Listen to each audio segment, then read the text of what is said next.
Hello বন্ধুরা, welcome to my channel. আমি রনিতা।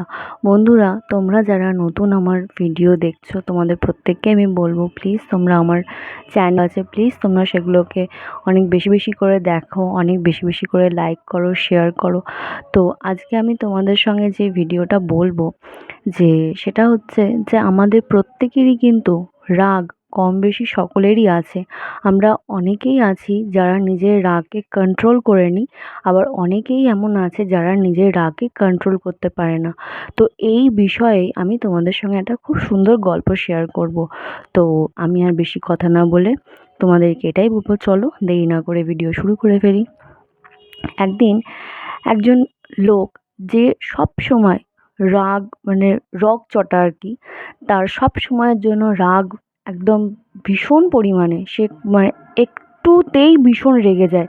তো একদিন সকালবেলা যখন তার স্ত্রীর কাছে সে যখন কোনো কিছু চেয়েছে, যখন তার স্ত্রী কোনো কাজে ব্যস্ত রয়েছে এবং দিতে দেরি হওয়াতে সেই ব্যক্তিটি তার স্ত্রীর ওপর ভীষণ রেগে যায় এবং রেগে গিয়ে তাকে মারতে চলে যায়। তখন সে তার স্ত্রীর সঙ্গে এরকম আচরণ করার পর ঘর থেকে বেরিয়ে আসছে। তো রাস্তা থেকে যখন সে যাচ্ছে, দেখছে কি একজন জ্যোতিষী রাস্তার ধারে বসে আছে। তো সেই ব্যক্তির ইচ্ছে হলো, চলো দেখি যে আমার ভাগ্যে কী রয়েছে। যখন সেই ব্যক্তি তাড়াতাড়ি করে তাকে হাত দেখালো, তো সেই ব্যক্তিটির হাত দেখে জ্যোতিষী তাকে বলল যে আপনার কাছে কিন্তু খুব বেশি সময় নেই। তো সেই ব্যক্তি ভীষণভাবে খুব দুঃখ পায় এটা শুনে, যে কী ব্যাপার, আমার বেশি দিন সময় নেই, কী বলছে। তখন সে জানায় যে হ্যাঁ, আপনার আয়ু কিন্তু খুব অল্প দিনের, আপনি কিন্তু আর মোটামুটি খুব বেশি হলে 1 সপ্তাহ থেকে বড় জোর 15 দিন, তার বেশি কিন্তু আপনি আর বেঁচে থাকবেন না। তো এই কথাটা শুনে সেই ব্যক্তি মনে মনে খুব কষ্ট পায় এবং সেখান থেকে সে সোজা বাড়ি চলে যায়। এবং তাকে ওরকম বিষণ্ণ মানে এরকম চুপচাপ বসে থাকতে দেখে তার স্ত্রী, সে কখনোই তার সঙ্গে সেরকম একটা কথা বলে না, কারণ তার আচরণ ব্যবহারে খুবই খারাপ। পান থেকে চুন খসলে পরেই যার রাগ একদম ভীষণ পরিমাণে রেগে যায়। তো তার স্ত্রীও তার সঙ্গে সেরকম কথাবার্তা বলতো না। তো তাকে যখন ওই রকম দেখে, হঠাৎ করে দেখে তখন তার স্ত্রী তাকে বলে যে কী ব্যাপার, তুমি এক্ষুনি বাইরে বেরোলে, কিছু হয়েছে? বলছে না, আমার কিছু হয়নি। তো সে তার স্বামীকে বলছে, না বলো। বলছে না, সকালে তোমার সঙ্গে খুব খারাপ ব্যবহার করলাম, খুব খারাপ আচরণ করলাম। তো তার স্ত্রী বলে, না না ঠিক আছে, তুমি বলো। বলছে যে আসলে আমি সবসময় তোমার সঙ্গে খারাপ ব্যবহার করি, খারাপ আচরণ করি, আমি কখনোই একজন ভালো না স্বামী হয়ে উঠতে পেরেছি, না তোমার মনের কথা বোঝার কখনো চেষ্টা করেছি, এরকম বলতো। তার স্ত্রীর মনে মনে একটু ভালো লাগে যে এতদিন বাদে তার স্বামী এই জিনিসটা বুঝতে পেরেছে।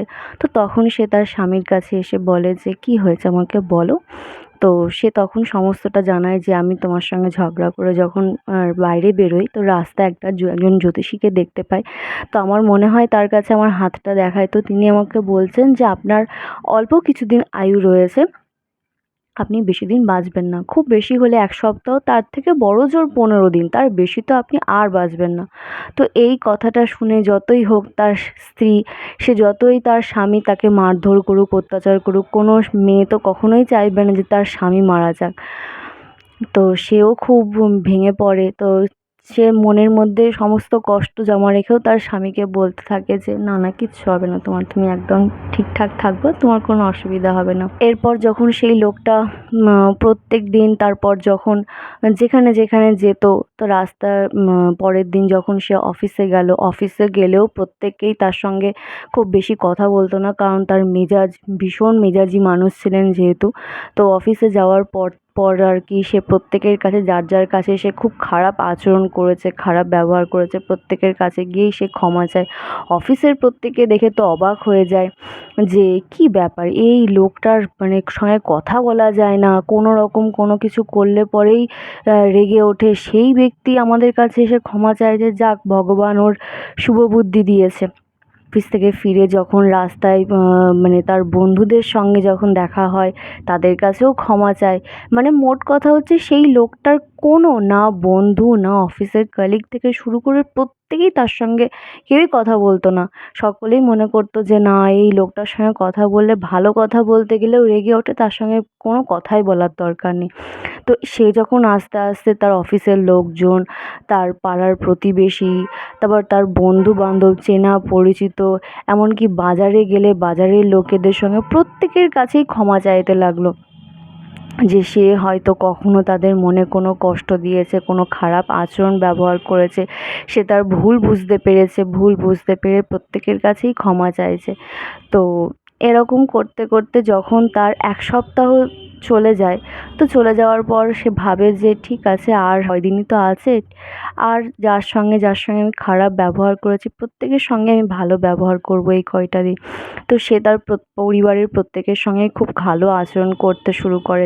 তার স্বামী কোনো কিছু চাইলে একটু দেরি হলেও সে আর আগের মতো ব্যবহার করে না, মানে প্রত্যেকটা জিনিসেই প্রত্যেকের সঙ্গেই সে ভালো আচরণ করতে শুরু করে। যে সমস্ত মানুষজন তাকে দেখলে বিরক্ত বোধ করতো, তার সঙ্গে কথা বলতে চাইতো না, সেই সমস্ত মানুষগুলোও তাকে পছন্দ করতে শুরু করে। এইভাবে যখন 15 দিন পার হয়, সেই 15 দিনের রাতের বেলায় সেই ব্যক্তিটি শুয়ে শুয়ে ঈশ্বরের কাছে প্রার্থনা করছে, এমনকি সে ঈশ্বরের কাছেও প্রার্থনা করতো না, ঈশ্বরকেও বলছে যে প্রভু আমি অনেক অন্যায় করেছি, ভুল করেছি, আমি যদি কোনো অন্যায় ভুল করে থাকি আমাকে ক্ষমা করে দিও, আমার এই অন্যায়ের জন্য আমার পরিবারের লোকেদের তুমি কষ্ট দিও না, হয়তো এটাই আজকে আমার শেষ রাত, আমি তো আর বাঁচবো না। এইসব বলে পরিবারের প্রত্যেকের সঙ্গে দেখা সাক্ষাৎ করে টোরে নিয়ে তার সে যখন সে ঘুমোলো, তার স্ত্রীও মনে মনে এটাই ভাবছে যে আর সে তার স্বামীকে দেখতে পাবে না, কারণ আজকে 15 দিন কমপ্লিট হয়ে যাচ্ছে। 15 দিন কমপ্লিট হওয়ার পর 16 দিনের দিন যখন সে চোখ খুলছে, দেখছে কি না আমি তো মরিনি, আমি তো বেঁচে আছি। মানে ঘুম থেকে ওঠে, তার পরিবারের প্রত্যেকে দেখেই তো অবাক হয়ে যায়। তার স্ত্রী বলে কই তুমি তো মরোনি, তোমার তো ঠিকই আছে। বলছে হয়তো জ্যোতিষী বলেছে 15 দিন, হয়তো কয়দিনের আর 1-2 দিনের মধ্যে আমি মারা যাব। তো তার স্ত্রী বলে হয়তো তাই হবে।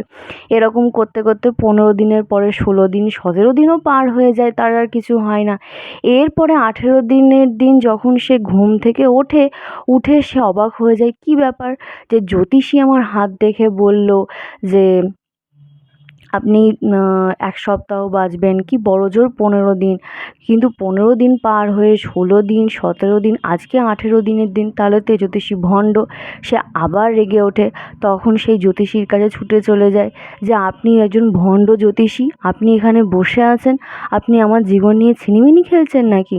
আমি আপনার কাছে হাত দেখিয়েছি, আপনি আমাকে বললেন যে আমার আয়ু এই কয়দিন রয়েছে, আপনার কাছে প্রত্যেকেই যে যা বলে সেটাই নাকি ঠিক হয়ে যায়, আপনি আমাকে এই সমস্ত কিছু বললেন। তো তখন সেই জ্যোতিষী তাকে বলে যে ঠিক আছে, তুমি আবার আগের অবস্থায় কেন চলে আসছো, তুমি ক্রোধী হয়ে যাচ্ছ কেন, তুমি তোমার রাগকে শান্ত করো আর এখানে বসো। তখন সেই ব্যক্তিটা বলে যে না না, আপনার সঙ্গে আর কোনো কথা নেই। বলছে না, তুমি বসো, আমি কেন তোমাকে এই মিথ্যে কথা বলেছি তুমি এবার বুঝতে পারবে, বসো। তো তখন সেই জ্যোতিষী সেই ব্যক্তিকে বলে যে এর আগে তুমি আসার 2 দিন আগে একজন লোক আমার কাছে হাত দেখাতে আসে। তো আসার 2 দিন আগে একজন লোক আমার কাছে হাত দেখাতে আসে, তো সে যখন আমাকে হাত দেখাবে তার আগেই তুমি এখান দিয়ে রাস্তা দিয়ে পার হচ্ছিলে, তখন সেই লোকটি তোমাকে দেখে ভীষণ বিরক্ত বোধ করে।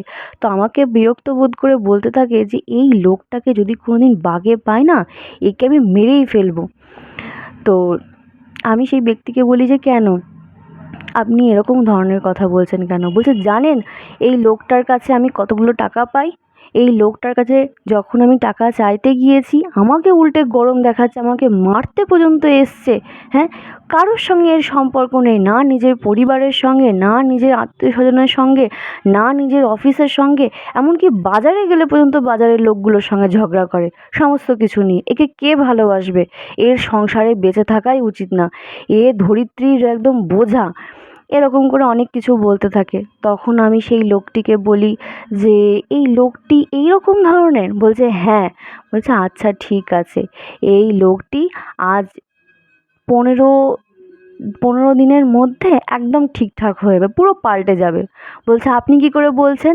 এ যা রাগী, যা মেজাজি, আপনি পারবেন না এনাকে বদলাতে। বলছে আমি আপনাকে বলছি তো 15 দিনের মধ্যে এই ভদ্রলোক পুরো পাল্টে যাবে, একদম অন্য রকমের মানুষ হয়ে যাবে। আমি বলছি আপনাকে, যদি আমার কথা ভুল হয় তখন আপনি আমাকে বলবেন, তার আগে বলবেন না। বলছে ঠিক আছে।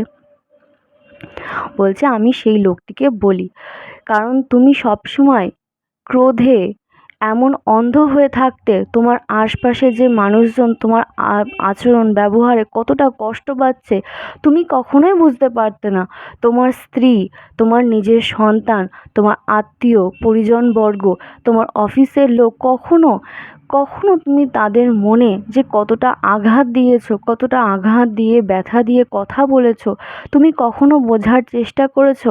আজকে যখন তুমি বুঝতে পারছো যে তোমার মৃত্যুর দিন চলে আসছে, তোমার হাতে আর অবশিষ্ট সময় নেই, তখন তুমি রিয়েলাইজ করতে পারছো, তখন তুমি তাদের কাছে গিয়ে কথা বলছো, তাদের সঙ্গে ভালো ব্যবহার করছো। আজকে আমি যখনই তোমাকে এই জিনিসটা বললাম তখনই তোমার মনের মধ্যে এই ভয় কাজ করলো যে সত্যিই তো আমি এতদিন ধরে সকলের সঙ্গে খুব খারাপ ব্যবহার করেছি, আমার হাতে আর অল্প কিছুদিন সময় আছে, তাহলে আমি প্রত্যেকের সঙ্গেই ভালোবেসে চলি, ভালোবাসার সম্পর্ক তৈরি করি, তাহলে আমার মৃত্যুর সময় আমি একটু হলেও শান্তি পাবো, আনন্দ পাবো।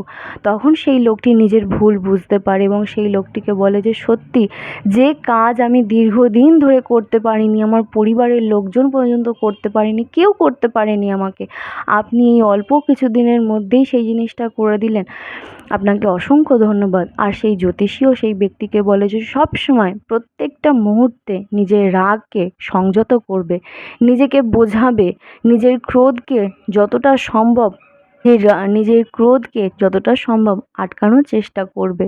সকলের সঙ্গে আজকে তুমি যে সম্পর্ক করছো সেই সম্পর্কই আজীবন বজায় রাখবে। আজকে দেখো তো তুমি প্রত্যেকের সঙ্গে সেই আচরণ ব্যবহার এত সুন্দর, এত মধুর করেছো বলে প্রত্যেকেই আজ তোমাকে কতটা ভালোবাসছে। তাহলে এইভাবেই চলবে তুমি। তো আজ থেকে সেই লোকটি সেইভাবেই খুব সুন্দরভাবে জীবনযাপন করতে শুরু করলো। সে নিজের রাগকে কন্ট্রোল করতো, পরিবারের প্রত্যেকের সঙ্গে যারা যারা তাকে অপছন্দ করতো তারাও তাকে ভালোবাসতে শুরু করলো। আর সে এইভাবেই সারাটা জীবনভাবে চললো। তো আজকে এই গল্পটা শোনানোর উদ্দেশ্য তোমাদের এটাই যে আমরাও কিন্তু প্রত্যেকটা মুহূর্তে কখনো না কখনো এরকম করি, নিজেদের কাছের মানুষ যারা আমার ভালো চাইছে বা তাদের সঙ্গেও হয়তো বিনা কারণে হয়তো তাদের মনে কষ্ট দিচ্ছি, আঘাত দিচ্ছি, তাদেরকে খুবই মনে দুঃখ দেওয়ার মতো করে কথা বলছি। তো সেইগুলো থেকে নিজেকে দূরে রাখা, নিজেকে বোঝানো ভীষণভাবে দরকার, ভীষণভাবে প্রয়োজন।